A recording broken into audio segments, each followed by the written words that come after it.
Welcome to rSlash Prorevenge, where OP's quest for vengeance nearly kills a man. My revenge story almost killed a man. About 3 years ago, I was working in a pretty big factory. They hired through 5 different temp services, so the place was pretty much like a revolving door. People came and left without any warning. Sometimes it was hard to find a familiar face. So when someone started stealing my lunches, everyone became a suspect. After falling victim to the lunchbox bandit for a week straight, I'm talking about 6 12-hour days with no lunch. Needless to say, my frustration spawned several evil plans, but I felt the Carolina Reaper would give me the fastest and most effective results. All I know was people were gonna think twice before stealing lunches. I spent all night making the best steak fajitas for lunch the next day. I finally minced the Reaper peppers into a nice pico de gallo and topped my devil fajitas off. I carefully placed my fajitas into a Tupperware bowl, garnished them with cilantro and limes, then covered them with the clear lid to display their beauty. The next morning, about an hour after I placed them in the fridge, a woman started screaming for help. I ran to the lunchroom to find the lunchbox bandit laying on the floor gasping for air. The Reaper peppers triggered an asthma attack and he had to be rushed to the hospital. He never said anything again, and neither did I until now.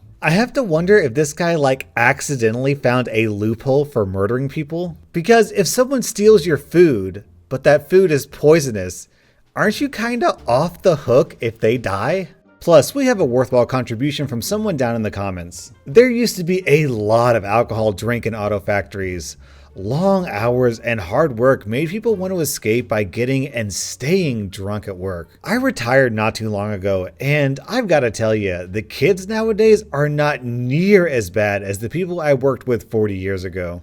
People used to hide their liquor anywhere, but not in their lockers. If it was found in your locker, you could be fired. Once in a while, a slime ball would find and drink someone else's alcohol. If it only happened once in a while, pilferage was overlooked, but some dingleberry decided to look for other people's alcohol and drink it on a regular basis. This went on for far too long. Then, the person probably responsible was found out. He was the one that turned as white as a sheet and had to leave the lunch table after one of the guys told his fellow employees of having reached the end of his patience and of having filled a third of his bottle with his urine, hiding it and finding it empty.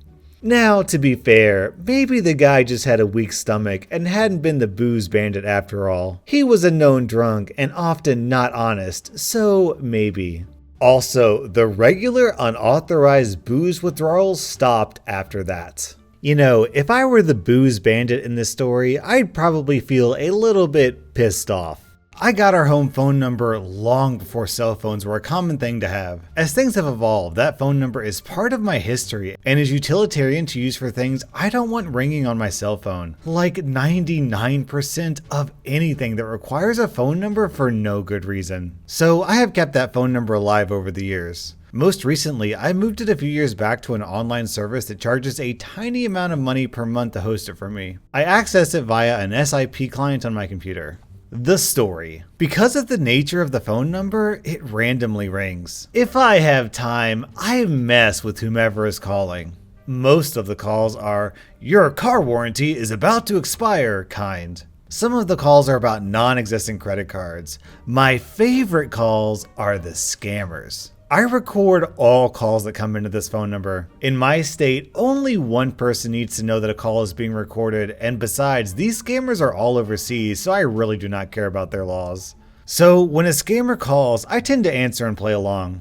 Sometimes these calls last a few minutes before they give up on me. Today, I set a new record, a total of 1 hour of their time wasted. The call comes in as normal. I string the guy along. I play dumb. I keep them thinking I am an easy target. After 40 minutes, I tell him I have to hang up and could he call me back in an hour. To my surprise, this idiot calls me back. So I decided to see if I could get him to let me connect to him by continuing to play dumb. My plan is based on knowing that they have a handful of tools at their disposal, easiest of which is TeamViewer. So I play along until they get me on a TeamViewer, but I never give them the real information on my end. I just ask for my partner ID. The idea is that with TeamViewer, you can switch who is showing the screen after you make the initial connection. I know that I have but a precious few seconds of time if I manage to get them to give me their ID and password to make my plan happen. So I have a dummy terminal set aside for all this. I quickly write out my set of commands so I can copy them to my clipboard and launch them as soon as I get connected.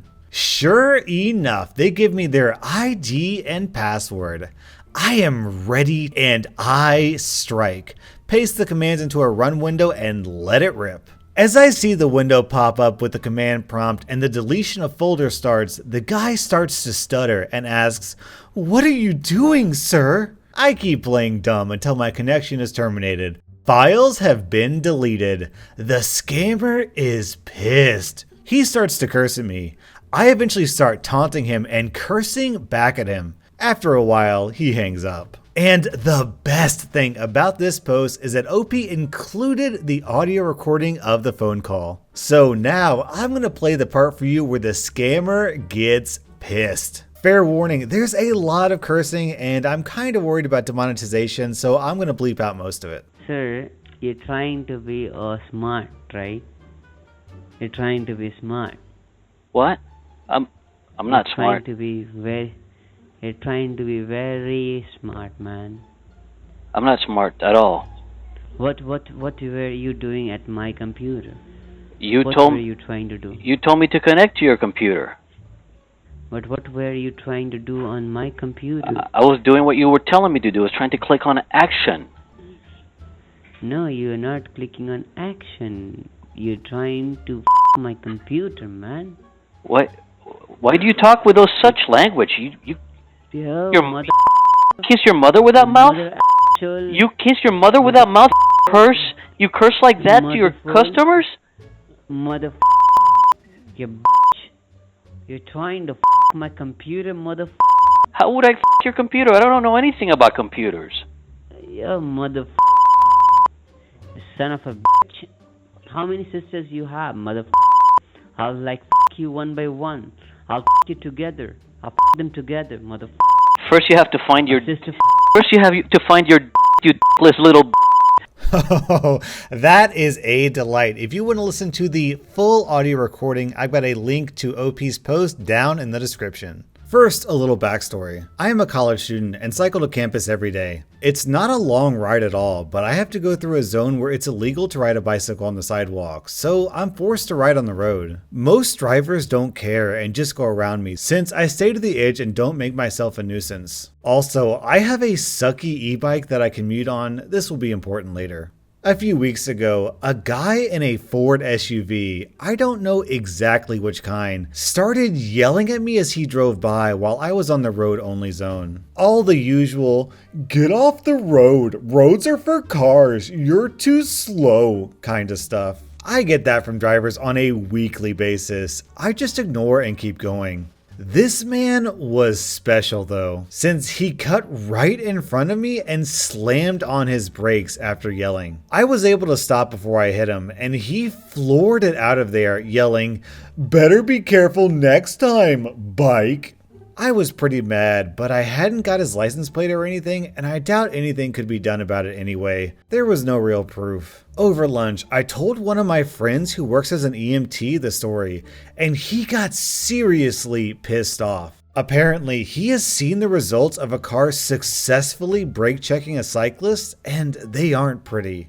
2 days later, the same Ford SUV jerk tried to brake check me again. I was expecting it as soon as I heard him yelling, "Get on the sidewalk, bike," from behind, so I avoided a crash again. I told my EMT friend over lunch again, and he was even madder than before. I wanted to let it go since I can't really do anything about him, and my bicycle isn't going to win in a crash. This guy keeps trying to brake check me every few days during my morning commute whenever we're on the same patch of road at the same time. About a week ago, my EMT friend told me that he told my story to one of his friends in the campus police, who was equally pissed off. The two of them wanted to catch this jerk driver. The plan was to have the policeman parked on the side of the road in hopes of catching and pulling over the jerk. I heartily agreed, and the officer pulled some strings and had himself posted on speeder catching duty for that stretch of road. A few days passed uneventfully, with no sign of the road rager. I saw the cop parked in the same spot on the side of the road every day, a spot where the road has a left turn lane and a straight lane. Finally, I'm pedaling along and I hear the familiar voice scream, "Get the heck off the road, moron!" I yelled back, "Catch me then," and took off. I was spinning my scrawny little chicken legs as hard as they could go and pegged the throttle. I guess this made the driver even madder because I heard his engine roar as he pursued me. He shifted into the left lane as I stayed in the right.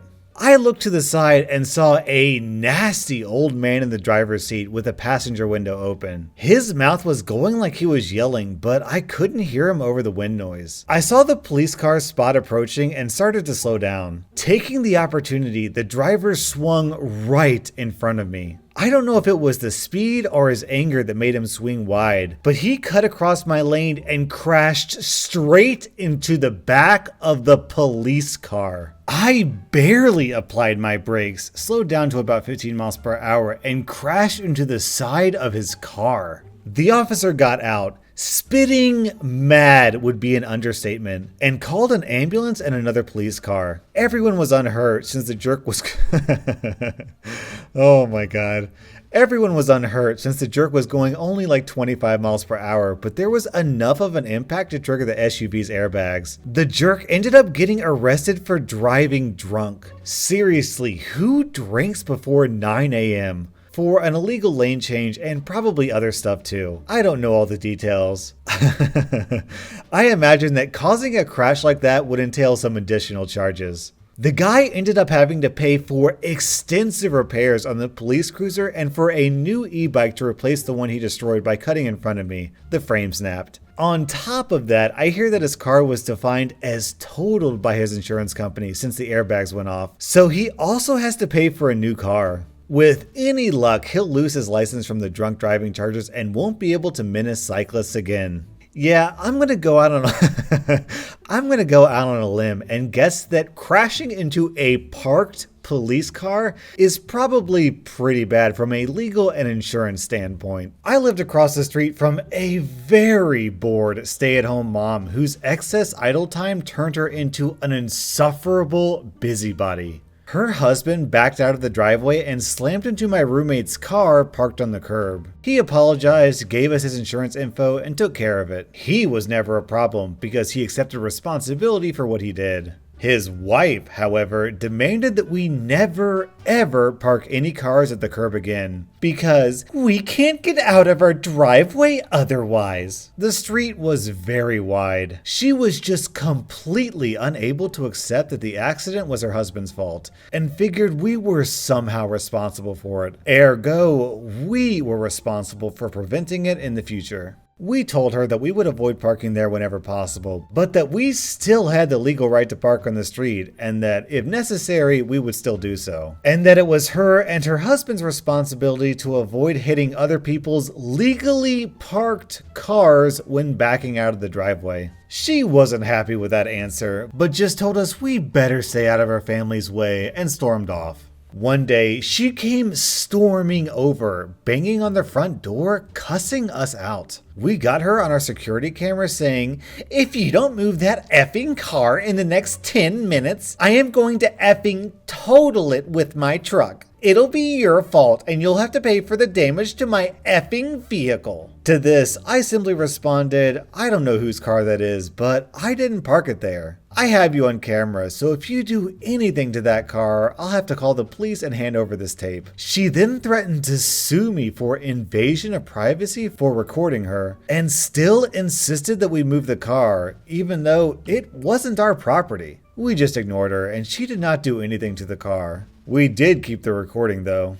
A few weeks later, I had a friend visit from out of town. He parked his car on the curb and then started unloading some stuff from his trunk. She came storming out, screaming and cussing at him. "I have told you repeatedly never park your freaking car on this curb. If you don't move it, I am going to freaking total it, and you can freaking pay for a new gosh darn car, as well as the damage you do to mine." He tried to calm her down and asked if there was somewhere else he could park, and she replied with, "You can park it in heck, because that's where you'll be after I freaking kill you."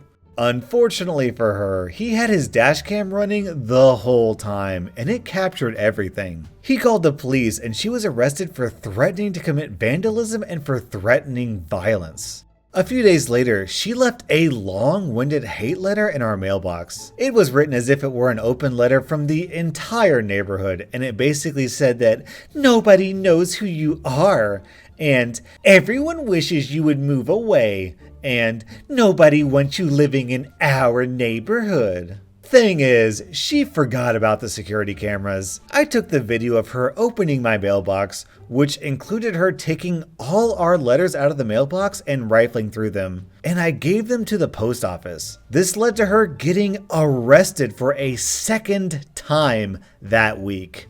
After that, we used her two arrests, our collection of security and dashcam footage, and her letter to get a restraining order against her that actually prohibited her from entering her own home. And then we called the police every time we saw her because she was in violation of the order. She ended up having to live in a hotel room, and her husband came over, apologized to us, and asked if we could drop the restraining order so his wife could come home. I told him I would do it, but only if she wrote me, my wife, our roommates, and the friend of mine she threatened a one-page apology for her harassment, and that she would promise to never ever contact us again for any reason whatsoever moving forward. I received no apology, and the house went on the market a week later. Some freaking people. Alright guys, once again, can we get an F down in the comments for this poor husband? That was r/Prorevenge, and if you like this video, please like and subscribe because it really helps me out.